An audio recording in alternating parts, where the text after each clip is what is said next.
अस्सलाम वालेकुम। मेरा नाम राना एजाज है। मैं गुर्दों का मरीज़ हूँ। हर महीने मुझे दवाइयाँ लेके देते हैं।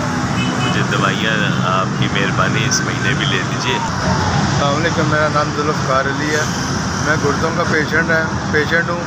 बड़ी तकलीफ़ में मुझे दवाई ले दें, आपकी बड़ी मेहरबानी। मेरा नाम मोहम्मद एहसान है। मैं ग्लूकोमे का मरीज़ हूँ। मेरी मेडिसिन ख़त्म हो गई है। आप मुझे काफ़ी देर से लेके दे रहे हैं। आपकी मेहरबानी मुझे मेडिसिन दें।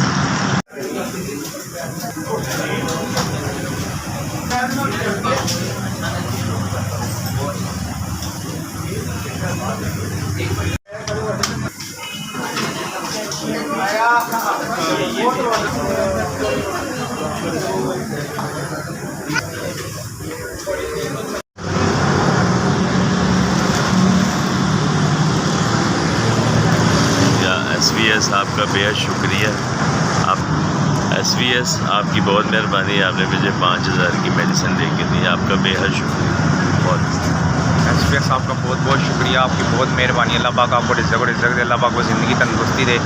आपने मुझे मेडिसिन हर महीने की तरह लेके दी है 5000 रुपये की। अल्लाह पाक आपको खुश SVS आपका मेरी मेहरबानी, आपने 5000 की दवाई लेके दी, शुक्रिया।